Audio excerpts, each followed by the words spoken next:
नमस्कार दोस्तों, daily test series में सभी का हार्दिक स्वागत। तो देखिए आज का जो फर्स्ट क्वेश्चन रहेगा वो आपकी स्क्रीन पर रहेगा। तो देखिए फर्स्ट क्वेश्चन है, चालक में तापमान कोफिशिएंट होता है। तो बताना है कि जो चालक जो पदार्थ होते हैं उनमें तापमान कोफिशिएंट का मतलब होता है कि ताप गुणांक जो होता है वो किस प्रकार से रहता है। तो देखिए यदि क्वेश्चन इस प्रकार से पूछा जाए कि चालक में चालकों का ताप गुणांक, क्या चालकों का ताप गुणांक पूछा जाए या अर्धचालकों का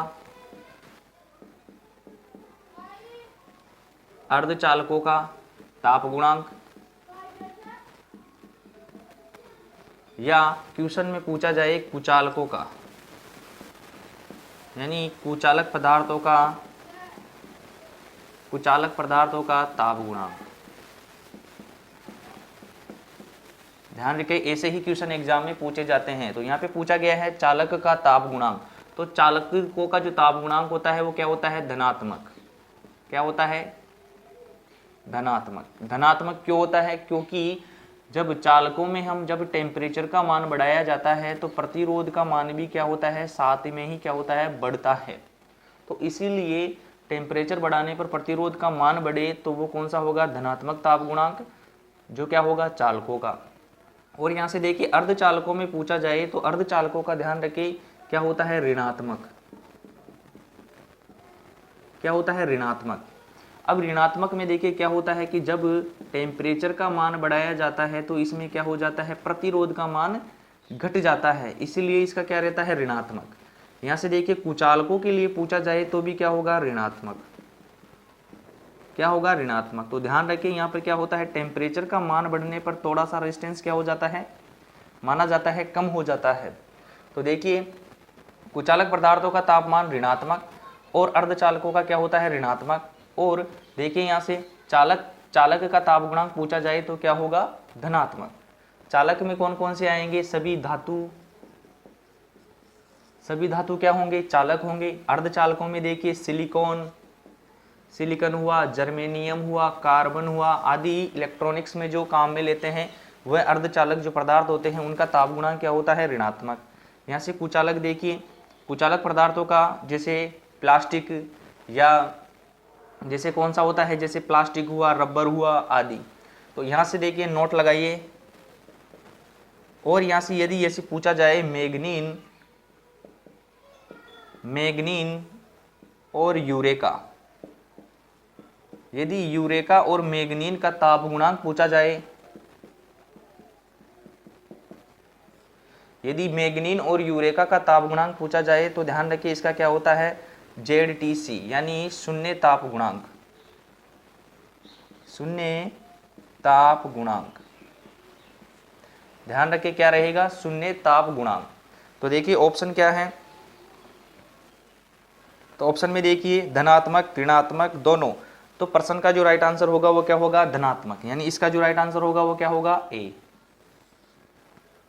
अब चलते हैं नेक्स्ट क्वेश्चन पर। अब देखिए नेक्स्ट क्वेश्चन आपकी स्क्रीन पर है।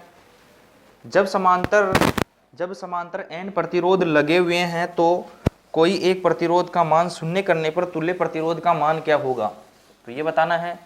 तो देखिए प्रश्न क्या बोल रहा है, यदि क्या है कोई प्रतिरोध जो है क्या कि कौन से क्रम में जुड़े हुए हैं? समांतर क्रम में जुड़े हुए हैं। यानी क्या जुड़े हुए हैं? प्रतिरोध समांतर क्रम में जुड़े हुए हैं। इन प्रतिरोधों में से यदि कोई एक प्रतिरोध का मान हम क्या कर दे? शून्य कर दिया गया। तो देखिए ऑप्शन क्या होगा? 0 ओम, बी है अनंत ओम, सी है दोनों या इनमें से कोई नहीं। तो ध्यान रखें हमेशा जब हम समांतर क्रम में प्रतिरोधों को जोड़ा जाता है तो उसका जो तुल्य प्रतिरोध जो होता है, तुल्य प्रतिरोध जो होता है वो क्या होता है? कम प्रतिरोध से भी क्या होगा? कम। तो ध्यान रखें कम प्रतिरोध से भी कम। तो अब यहाँ से देखिए सबसे कम जो प्रतिरोध कौन सा है? 0 ओम। तो ध्यान रखें इसका जो राइट आंसर होगा, अब देखिए 0 ओम से भी कोई कम होता है क्या? तो जो टोटल प्रतिरोध जो होगा यानी तुल्य प्रतिरोध जो होगा वो क्या होगा? 0 ओम। इसका जो राइट आंसर होगा वो क्या होगा? ए। ध्यान रखें। और यदि इस प्रकार से पूछा जाए कि यानी समान मान के प्रतिरोध यदि समांतर क्रम में जुड़े हुए हैं तो तुल्य प्रतिरोध जो होगा यानी R टोटल प्रतिरोध जो होगा वो क्या होगा? R/N, यानी 10 ओम के प्रतिरोध यदि 10 जुड़े हुए हैं, 10 ओम के प्रतिरोध यदि समांतर में 10 जुड़े हुए हैं तो क्या होगा, 1 ओम इसका तुल्य प्रतिरोध होगा। तो ध्यान रखें, इस प्रकार से यहाँ से क्वेश्चन पूछा जाता है। तो इसका जो राइट आंसर हो गया वो क्या होगा, ए। चलते हैं नेक्स्ट क्वेश्चन पर। देखिए नेक्स्ट क्वेश्चन आपकी स्क्रीन पर है। जब तापमान बढ़े तो अर्धचालक में क्या नहीं होगा। तो ये बताना है, ऑप्शन अच्छी तरह से पढ़े कि जब तापमान बढ़ेगा तो अर्धचालक में क्या नहीं होगा। तो ऑप्शन देखिए, चालकता बढ़ेगी, बी है प्रतिरोधकता बढ़ेगी घटेगी, सी है चालकता घटेगी और डी है प्रतिरोध घटेगा। तो यहां से देखिए, अब देखिए यहां से कौन से पदार्थ है, अर्धचालक। अभी हमने देखा फर्स्ट क्वेश्चन में अर्धचालकों में क्या होता है, जैसे ही टेम्परेचर बढ़ा दिया जाता है तो क्या होगा, प्रतिरोध का मान घट जाता है। क्या होता है अर्धचालकों में कि टेम्परेचर का मान बढ़ाने पर प्रतिरोध का मान क्या हो जाता है, घट जाता है। तो यहां से देखिए, प्रतिरोध का मान घटने पर, ध्यान रखिए, प्रतिरोध का मान घटने पर क्या होता है, चालकता, यानी चालकत्व का जो गुण होता है चालकता का, वो क्या हो जाता है, बढ़ जाता है, बढ़ जाता है। तो ध्यान रखिए क्या हो जाता है, बढ़ जाता है। और यहां से देखिए ऑप्शन में देखिए क्या क्या दे रखा है। और ध्यान रखिए प्रतिरोध जो होगा, प्रतिरोध का मान टेम्परेचर बढ़ाने पर क्या हो रहा है, प्रतिरोध क्या हो रहा है, घट रहा है, घट रहा है। और देखें यहां से प्रतिरोध क्या हो रहा है, घट रहा है, तो साथ में प्रतिरोधकता भी क्या होगी, घटेगी, प्रतिरोधकता घटेगी, ये ध्यान रखें। और यहां से देखिए, और देखिए अब ऑप्शन देखिए, यहां से बताना है कि अर्धचालकों का तापमान बढ़ने पर क्या नहीं होगा। तो यहां से ऑप्शन देखिए, ए, चालकता बढ़ रही है, चालकता तो बढ़ेगी। और इसमें देखिए साथ में चालकत्व यानी चालकता तो क्या हो रही है, बढ़ रही है। इसमें बताना है नहीं हो रहा है, तो यानी चालकता तो बढ़ रही है। यहाँ से देखिए प्रतिरोधकता, प्रतिरोधकता क्या हो रही है, घट रही है। और देखिए साथ में प्रतिरोध भी क्या हो रहा है, घट रहा है। तो यानी देखिए क्या होगा, चालकता घटेगी, यानी इसका जो राइट आंसर होगा वो क्या होगा, चालकता घटेगी, चालकता घटेगी। क्योंकि प्रतिरोध घटने पर चालकता बढ़ रही है, इसमें बोला है नहीं होगा, तो चालकता घटेगी। यहां पर तो चालकता बढ़ रही है, तो ये कौन सा गलत है, नहीं होगा, यानी राइट आंसर कौन सा होगा, राइट आंसर होगा सी। अब देखते हैं नेक्स्ट क्वेश्चन आपकी स्क्रीन पर है। देखिए निम्न में से कौन से अवयव द्विदिशीय अवयव है। तो बताना है कि कौन से अवयव द्विदिशीय अवयव है। तो ऑप्शन देखिए, प्रतिरोध, प्रेरकत्व, संधारित्र या उपरोक्त सभी। तो यहां से देखिए द्विदिशीय, एक होते हैं एक दिशीय, एक दिशीय। द्विदिशीय का मतलब ये होता है कि ये जो अवयव होंगे ये दोनों दिशाओं में कार्य कर सकते हैं। तो उदाहरण देखिए, द्विदिशीय के जो उदाहरण होते हैं वो क्या होते हैं, एक तो होगा प्रतिरोध, कौन सा, प्रतिरोध। प्रतिरोध को जब हम दोनों दिशाओं से कैसे भी जोड़े, इस टर्मिनल को इससे जोड़ दो या इस टर्मिनल को दूसरे सप्लाई के जोड़ने पर कोई फर्क नहीं पड़ता है, यानी दोनों दिशाओं में कार्य करते हैं प्रतिरोध। एक देखिए संधारित्र, संधारित्र को किस प्रकार से दर्शाया जाता है, इस प्रकार से संधारित्र। और यहां से देखिए प्रेरकत्व, प्रेरकत्व को कैसे दर्शाया जाता है, इस प्रकार से एल। इनको किसी प्रकार से हम जोड़े, यदि सर्किट में इस टर्मिनल को सप्लाई के दूसरे टर्मिनल से जोड़ दिया जाए या इसको दूसरे से जोड़ दिया जाए तो कोई प्रभाव नहीं पड़ेगा, ये कार्य करेंगे। और यहाँ से देखिए एक दिशा क्या होते हैं, ये एक दिशा में कार्य करते हैं। जैसे देखिए पीएन डायोड हुआ, जैसे सेमीकंडक्टर में जैसे एचसीआर। जो अर्धचालक जो युक्तियां होती है वो क्या होती है, एक दिशा में ही कार्य करती है। तो ध्यान रखें। तो अब देखिए आज का जो नेक्स्ट क्वेश्चन देखिए स्क्रीन पर है, चालकता को प्रदर्शित करते हैं। इसका जो राइट आंसर होगा वो क्या होगा, उपरोक्त सभी। अब देखिए यहाँ पे चालकता को प्रदर्शित करते हैं। अब देखिए क्या होता है चालकता, यहाँ से समझिए चालकता क्या होती है। तो देखिए पहले यदि क्वेश्चन में पूछा जाए प्रतिरोध का व्युत्क्रम, यानी प्रतिरोध का व्युत्क्रम जो होता है वो कहलाता है चालकत्व। क्या होता है? चालकत्व। और यहाँ से देखिए प्रतिरोधकता जो होती है रो बराबर आर ए अपॉन एल, ये क्या होती है? प्रतिरोधकता। और यहाँ पर देखिए चालकता जो होगी, चालकता क्या होती है? प्रतिरोधकता का व्युत्क्रम, प्रतिरोधकता का व्युत्क्रम, इसे क्या बोलते हैं? प्रतिरोधकता। यानी 1 अपॉन प्रतिरोधकता का व्युत्क्रम जो होगा वो क्या होगी? चालकता। ध्यान रखें। और यहां से देखिए प्रतिरोध का व्युत्क्रम जो होगा वो होगा चालकत्व। तो चालकत्व जो होता है वो क्या होता है? मोह। इसका मात्रक क्या होता है? मोह।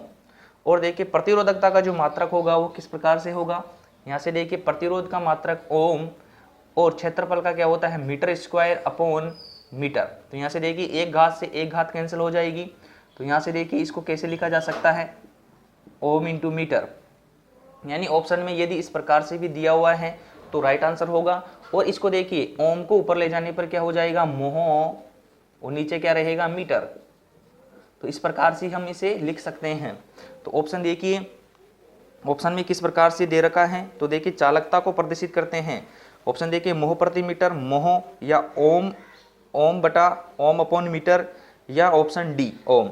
तो ध्यान रखिए चालकता को प्रदर्शित किया जाता है मोह प्रति मीटर या प्रति ओम मीटर। ध्यान रखिए इस प्रकार से क्वेश्चन पूछे जाते हैं एग्जाम में। अब देखिए आज का जो देखिए नेक्स्ट क्वेश्चन है आपकी स्क्रीन पर। 1 मिनट में 10 एम्पियर का करंट प्रवाहित करने वाले एक सर्किट से होकर कितने कूलाम चार्ज प्रवाहित होगा। तो ये बताना है कि 1 मिनट में 10 एम्पियर का करंट क्या हो रहा है? प्रवाहित हो रहा है। तो देखिए यहाँ से बताना है इस सर्किट से होकर कितने कूलाम के चार्ज, यानी आवेश का मान बताना है। तो ध्यान रखिए यहाँ से देखिए आवेश क्या होता है? आवेश का हम जब टॉपिक पढ़ रहे थे उसमें देखा था Q बराबर क्या होता है? I into T. तो यहाँ से देखिए Q बराबर एम्पियर का मान कितना है? 10 इंटू यहाँ पे देखिए 1 मिनट में क्या कितने सेकंड होते हैं? 60 सेकंड। तो देखिए इसको गुना कर दीजिए, कितना होगा? यहाँ से देखिए 600 कूलाम। ऑप्शन देखिए 10 कूलाम, 60 कूलाम, 100 कूलाम और 100 कूलाम। तो यहाँ पे देखिए ऑप्शन में थोड़ा क्या है? गलती है। तो 100 कूलाम की जगह यहाँ पे कर लीजिए 600 कूलाम। इसका जो राइट आंसर होगा वो क्या होगा? 600 कूलाम। कितना होगा? 600 कूलाम। देख लीजिए फिर से Q बराबर IT। यहाँ से देखिए एम्पियर का मान, करंट का मान एम्पियर रखेंगे कितने? 10 एम्पियर। यहाँ से देखिए समय का मान किस में लेना पड़ेगा? सेकंड में। तो यहाँ से देखिए राइट आंसर कितना होगा? 600 कूलाम। क्योंकि आवेश का मात्रक क्या होता है? एम्पियर इंटू सेकेंड, इसीलिए इसको सेकंड माना जाता है। 60 सेकंड। 1 मिनट में कितने सेकंड होते हैं? 60 सेकंड। तो देखिए नेक्स्ट क्वेश्चन आपकी स्क्रीन पर है। तो नेक्स्ट क्वेश्चन है कि एक साफ्ट ग्रेफाइट ब्रश का संपर्क क्षेत्र 5 वर्ग सेंटीमीटर अगर पदार्थ की करंट डेंसिटी 9 एम्पियर प्रति सेंटीमीटर स्क्वायर है तो यह कितना करंट प्रवाहित कर सकता है। तो ये बताना है क्या है। यदि कोई क्या है साफ्ट ग्रेफाइट ब्रश के संपर्क में है तो देखिए इसका क्षेत्रफल जो है ब्रश का वो कितना है? 5 क्या है? वर्ग सेंटीमीटर। 5 वर्ग सेंटीमीटर है। और यहाँ से डेंसिटी यानी फ्लक्स घनत्व जो है, यहाँ से देखिए करंट यानी धारा घनत्व, यहाँ से देखिए धारा घनत्व क्या है? यहाँ से देखिए धारा घनत्व कितना है? 9 एम्पियर प्रति सेंटीमीटर स्क्वायर। तो यहाँ से पहले देख लीजिए सेंटीमीटर ये समान रहना चाहिए। अब यहाँ से देखिए कितना करंट प्रवाहित होगा। तो एक फॉर्मूला आता है धारा घनत्व, यानी धारा घनत्व क्या होता है? यहाँ से देखिए धारा घनत्व जो होता है, धारा घनत्व क्या होता है? इकाई क्षेत्रफल में उपस्थित धारा। ये इसका फॉर्मूला ध्यान रखें। ये क्या होता है? इकाई क्षेत्रफल में उपस्थित धारा को क्या बोला जाता है? धारा घनत्व। तो देखिए यहाँ से धारा घनत्व का मान कितना दे रखा है? 9 एम्पियर प्रति सेंटीमीटर स्क्वायर। और यहाँ से देखिए धारा का मान कितना दे रखा है? धारा का मान हमें ज्ञात करना है। और यहाँ से देखिए क्षेत्रफल, क्षेत्रफल का मान कितना दे रखा है 5 वर्ग, 5 वर्ग सेंटीमीटर। तो देखिए वर्ग से इधर जब हम x को निकालेंगे तो क्या होगा, देखिए 9 × 5 तो कितना हो जाएगा, 9 पंजे 45, कितना हो जाएगा एम्पियर क्या होगी, करंट प्रवाहित होगी। यानी कितनी करंट प्रवाहित होगी, 45 एम्पियर की। तो ऑप्शन देखिए 35, 45, 42, 50 एम्पियर। तो यहाँ से देखिए कितना एम्पियर प्रवाहित होगा, 45 एम्पियर। इसका जो राइट आंसर होगा वो क्या होगा, बी। अब देखिए नेक्स्ट क्वेश्चन आपकी स्क्रीन पर है। निम्न विद्युत धाराओं में से किसे मानव शरीर के लिए खतरनाक माना जाता है। तो ऑप्शन देखिए 1 मिली एम्पियर, बी है 25 मिली एम्पियर, सी है 50 मिली एम्पियर और डी है 10 मिली एम्पियर। तो इसमें बताना है कि कौन सी धारा मानव के लिए खतरनाक मानी जाएगी। तो ध्यान रखें यहाँ से कि ऑप्शन के हिसाब से यदि जो जितनी धारा का मान अधिक होगा मिली एम्पियर में, वही क्या रहेगी, उतनी ही घातक रहेगी। तो इसका जो राइट आंसर होगा वो क्या होगा, यहाँ से देखिए 50 मिली एम्पियर। कितना होगा, 50 मिली एम्पियर। अब यहाँ से देखिए 1 मिली एम्पियर, यानी 1 मिली एम्पियर के संपर्क में आए व्यक्ति तो क्या होगा, झंझनाहट, झंझनाहट क्या होगा, झंझनाहट सी क्या होगी, महसूस होगी। ध्यान रखिए 1 मिली एम्पियर के संपर्क में आने से क्या होगी, झंझनाहट। यहाँ से देखिए व्यक्ति 20 मिली एम्पियर के संपर्क में आए तो क्या होगा, दर्दनाक, दर्दनाक क्या लगेगा, झटका, क्या लगेगा, दर्दनाक झटका। यदि व्यक्ति 50 मिली एम्पियर के संपर्क में आ जाए तो क्या होगा, हृदय आघात, हृदय आघात होगा, यानी हार्ट अटैक आ सकता है। यहाँ से देखिए 50 मिली एम्पियर से ऊपर यानी 100 मिली एम्पियर के संपर्क में आएगा तो शरीर क्या होगा, शरीर जलने लगेगा। ये तो आपको ध्यान रखना होगा। और जैसे ऑप्शन में जिस प्रकार से करंट दे रखी है तो देखिए सबसे ज़्यादा जो होगी करंट का मान वही क्या रहेगी, व्यक्ति के लिए खतरनाक क्या होगी, मानी जाएगी। तो ऑप्शन में देखिए सबसे ज़्यादा किसका वैल्यू है, 50 मिली एम्पियर। तो इसका जो राइट आंसर होगा सी। यदि यहाँ पर 100 मिली एम्पियर होती तो उसे हम राइट आंसर करते, क्योंकि मिली एम्पियर में ज़्यादा अधिक करंट होने पर वो क्या होती है, वह दर्दनाक या फिर व्यक्ति की मृत्यु भी हो सकती है। तो ये ध्यान रखें, अधिक करंट के संपर्क में आने से व्यक्ति की मृत्यु हो सकती है। अब देखिए नेक्स्ट क्वेश्चन पर चलते हैं। नेक्स्ट क्वेश्चन आपकी स्क्रीन पर है। तो यहाँ से देखिए एक स्थिर विद्युत फील्ड के विरुद्ध इकाई चार्ज को दो बिंदु के बीच लाने में किया गया कार्य क्या होगा। ये जो क्वेश्चन है ये हमने आवेश का जब टॉपिक पढ़ रहे थे उसमें हमने अच्छी तरह से समझा। तो देखिए क्या बोल रहा है क्वेश्चन, फिर से देखिए एक स्थिर विद्युत फील्ड के विरुद्ध इकाई चार्ज को दो बिंदुओं के बीच लाने में किया गया कार्य। ऑप्शन देखिए वोल्ट, करंट, पावर या रेजिस्टेंस। तो यहाँ से देखिए क्या है, यहाँ पे कोई विद्युत क्षेत्र है, क्या है ये, कोई विद्युत क्षेत्र है। इसमें क्या कर रहे हैं, किसी बिंदु को अनंत से, इकाई चार्ज को क्या कर रहे हैं, अनंत से विद्युत क्षेत्र में स्थित किसी बिंदु तक यहाँ पर ला रहे हैं। तो देखिए इकाई चार्ज को यानी इकाई चार्ज को आवेश को यानी इकाई चार्ज आवेश को लाने में किया गया कार्य जो होता है वो क्या कहलाता है, विद्युत विभव। तो ध्यान रखिए इकाई चार्ज को अनंत से विद्युत क्षेत्र में स्थित किसी बिंदु तक लाने में किया गया कार्य क्या कहलाता है, विद्युत विभव। तो ध्यान रखिए इसका जो राइट आंसर जो होगा वो क्या होगा, विद्युत विभव का मात्रक क्या होता है, वोल्ट। क्या होता है, वोल्ट। इसका जो राइट आंसर होगा वो क्या होगा, ए। ध्यान रखें। और वोल्ट का मात्रक यहाँ से देखिए, कार्य का मात्रक क्या होता है, जूल। जूल के साथ में देखिए आवेश का मात्रक क्या होगा, कूलाम। जूल प्रति कूलाम भी इसका मात्रक होगा। तो ध्यान रखें। अब देखिए नेक्स्ट क्वेश्चन आपके स्क्रीन पर है। मानव शरीर का औसत प्रतिरोध होता है, यहाँ से देखिए मानव शरीर का औसत प्रतिरोध बताना है। तो ऑप्शन देखिए 300 ओम, 500 ओम, 1000 ओम या 2000 ओम। तो देखिए मानव शरीर का औसत प्रतिरोध पूछा जाए, क्या औसत प्रतिरोध। तो ध्यान रखिए औसत प्रतिरोध कितना होता है, 1000 ओम। कितना होता है, 1000 ओम। और यदि कान से कान का प्रतिरोध पूछा जाए, कान से कान का प्रतिरोध पूछा जाए तो कितना होगा, 100 ओम। और यहाँ से देखिए हाथ से पैर का प्रतिरोध पूछा जाए तो कितना होता है, 500 से 600 ओम तक होता है। और यदि इसे पूछा जाए शुष्क त्वचा का शुष्क त्वचा का प्रतिरोध पूछा जाए, तो ध्यान रखिए शुष्क त्वचा का जो प्रतिरोध होता है वो होता है 1 लाख ओम से 6 लाख ओम तक। ध्यान रखिए 1 लाख ओम से लेकर 6 लाख ओम तक माना जाता है। और यदि भीगी त्वचा यानी गीली त्वचा का पूछा जाए, यदि गीली त्वचा का प्रतिरोध का मान कितना होता है, तो ध्यान रखिए 1000 ओम। इस प्रकार से आप इनको ध्यान रख सकते हैं। अब देखिए इसका जो राइट आंसर होगा वो कितना होगा, यानी 1000 ओम। इसका देखिए राइट आंसर होगा सी। अब चलते हैं नेक्स्ट क्वेश्चन पर। नेक्स्ट क्वेश्चन आपकी स्क्रीन पर है। कुचालक तार के प्रतिरोध को किससे मापते हैं? ये बताना है कि कुचालक तार के प्रतिरोध को यानी इंसुलेशन प्रतिरोध को किसके द्वारा मापा जाता है, ये बताना है। तो ध्यान रखिए इंसुलेशन जो प्रतिरोध होता है यानी इंसुलेशन प्रतिरोध बताना है। इंसुलेशन प्रतिरोध, तो यहां से ध्यान रखिए इंसुलेशन प्रतिरोध जो मापा जाता है वो किसके द्वारा मापा जाता है, तो ध्यान रखिए मेगर के द्वारा। किसके द्वारा मापेंगे? मेगर के द्वारा।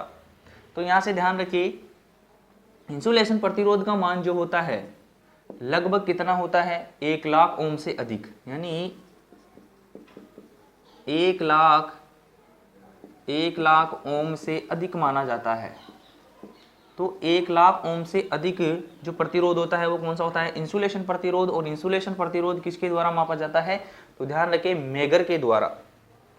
और यहाँ पर देखिए यहाँ पे पूछा जाए निम्न प्रतिरोध,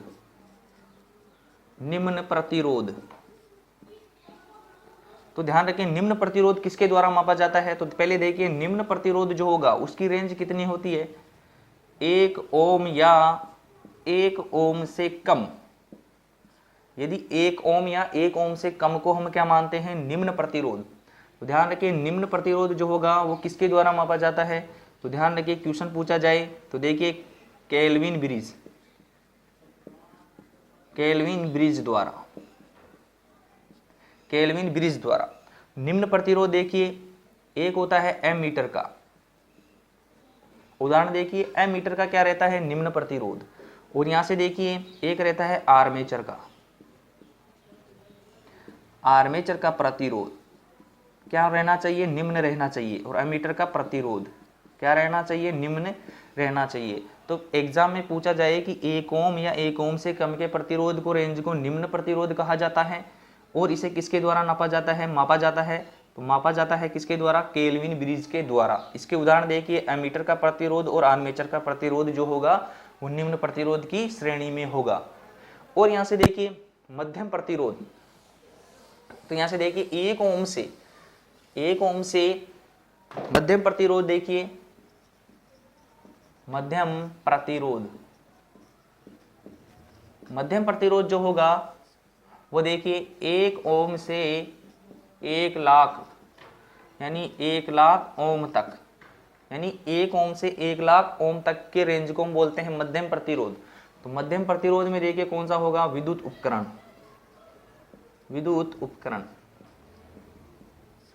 जो उपकरण होंगे उपकरणों का प्रतिरोध क्या होता है, मध्यम प्रतिरोध। तो यहां से देखिए मध्यम प्रतिरोध जो होगा वो जैसे देखिए वोल्ट मीटर हुआ, वोल्ट मीटर का प्रतिरोध उच्च होना चाहिए, तो वो उच्च जो है मध्यम प्रतिरोध के अंतर्गत आता है। तो वोल्ट मीटर का प्रतिरोध यहां से देखिए जैसे टोस्टर हुआ, जैसे गीजर, अन्य जो उपकरण है विद्युत उपकरण है उनके प्रतिरोध क्या होते हैं, मध्य प्रतिरोध के अंतर्गत आते हैं। तो देखिए मध्यम प्रतिरोध जो होता है वो किनके द्वारा मापा जाता है, तो ध्यान रखिए मध्यम प्रतिरोध जो होगा वो किसके द्वारा, व्हीट स्टोन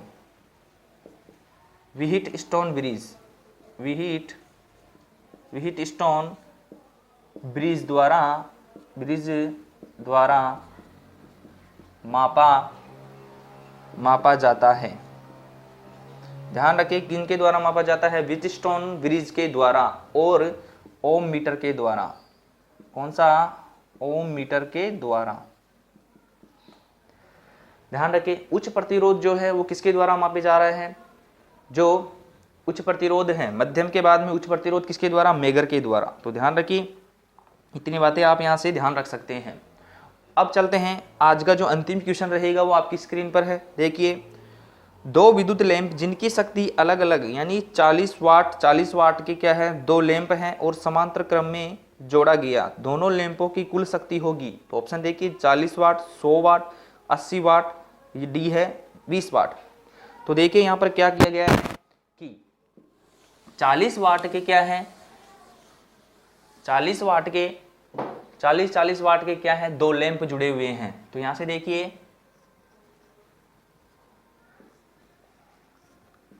ये क्या है,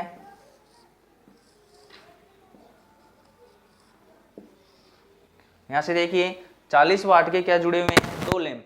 तो देखिए ये कितने वाट का है, 40 वाट का। यहां से देखिए ये कितने वाट का है, 40 वाट का। ये कितने का है, 40 वाट का। यदि ये दोनों क्या है, समांतर में जुड़े हुए हैं, तो ध्यान रखें जिस प्रकार से क्या करे हैं, समान वाट के दो, देखिए यहाँ पर समान वाट के दो क्या जुड़े हुए हैं, समांतर में जुड़े हुए हैं। तो ये किसकी तरह सोल्व होंगे, तो ध्यान रखें ये एक श्रेणी सर्किट यानी ये कैपेसिटर के समान, इनको क्या किया जाता है, सोल्व किया जाता है। यदि कैपेसिटर के समान यदि ये समांतर में जुड़े हुए हैं तो ये क्या हो जाएगी कि 40 इंटू, यहाँ से देखिए 40 इंटू 2 यानी कितना हो जाएगा, 80 वाट क्या हो जाता है, शक्ति योगात्मक होती है जो क्या हो जाएगी, जुड़ जाएगी। इन्हें कैपेसिटर के सर्किट के समान इन्हें सोल्व किया जाता है। और यदि इस प्रकार से पूछा जाए समान वाट के दो श्रेणी में जुड़े हुए हैं यानी 40 वाट के दो बल्ब श्रेणी में जुड़े हुए हैं तो क्या हो जाएगा, समान वाट के दो हैं तो देखिए 40/2 तो कितना हो जाएगा, 20 वाट।